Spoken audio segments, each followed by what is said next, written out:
মানে আমি এমাহ ধৰি বৰ কষ্ট কৰিলো, যথেষ্ট কষ্ট কৰি ৰাইজৰ সহায় সহযোগিতাৰ দ্বাৰাই আমাৰ ধুনীয়াকে ইজতেমাখনৰ পেণ্ডেলৰ পৰা আদি কৰি যিমানখিনি হ'ব লগা হ'ল গোটেইখিনি হৈ গ'ল।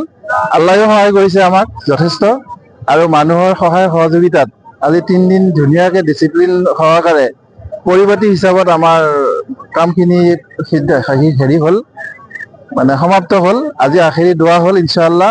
আল্লাহৰ ওচৰত গোটেই অসমবাসীৰ কাৰণে সকলোৱে দোৱা কৰিছো, আমি সকলোৱে মিলা প্ৰীতিৰে যাতে থাকিব পাৰো, একেলগে আল্লাহৰ যাতে ইবাদত কৰিব পাৰো, তাৰে আশাৰে আমাৰ শেষ দোৱাটো সমাপ্ত কৰিছো।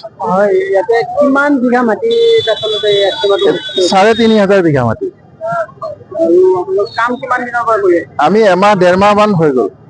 সহায় সহযোগ কেনেকুৱা পাইছে? সহায় সহযোগ আলহামদুলিল্লাহ বহুত ভাল, বহুত ভাল। ৰাইজৰ সহায় সহযোগিতা যদি নহ'লহেঁতেন আমি ইমান ডাঙৰ কাম এটা কৰিব নোৱাৰিলোহেঁতেন। ৰাইজৰ যথেষ্ট সহায় পাইছো, যথেষ্ট পাইছো।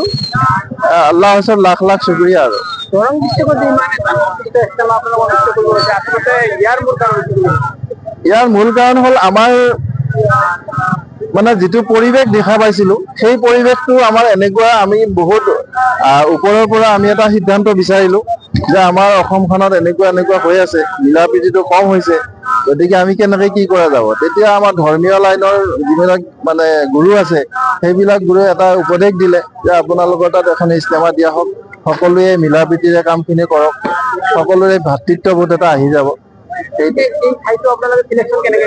চিলেকশ্যনটো আমি বহুত আগৰে পৰা কৰিছিলো, 3টা জাগাত চিলেকশ্যন হৈছিলে।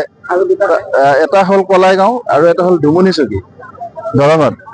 তাৰপিছত আমি চবে মানে আকাবিৰিন বিলাকে, ডাঙৰ ডাঙৰ মুৰব্বীয়ানসকলে আলোচনা কৰি এইখিনি জাগাই আমাৰ ভাল হ'ব বুলি ভাবি লৈ তেওঁলোকে সিদ্ধান্ত কৰিছে। ডুমুচুকী, কলাইগাঁও এইবিলাকত আছে, আৰু আছে শোণিতপুৰ হৈয়ে গৈছে যোৱা বছৰ ঢেকীয়াজুলি। আমি নগাঁও ডিষ্ট্ৰিক্টৰ পৰা, জুৰিয়াৰ পৰা। মই আজি ৰাতিপুৱা ফজৰ নামাজ পঢ়ি ওলাইছো, জাষ্ট আহি খালি দোৱাটো কৰিছো। হয়, মোটামুটি আমাৰ আইডিয়া মতে প্ৰায় ২০-২৫ লাখ মান মানুহ হ'ব সমাগম হৈছে। সুধিছে আৰু যে ইছলাম এটা ধৰ্ম, শান্তিৰ ধৰ্ম, চবে মিলা প্ৰীতি থাকিব লাগে, কোনো কাৰো লগত কাজিয়া নকৰিব লাগে, সেইটোৱেই মানে ইছলামৰ যিটো নীতি সেইটো কৈছে।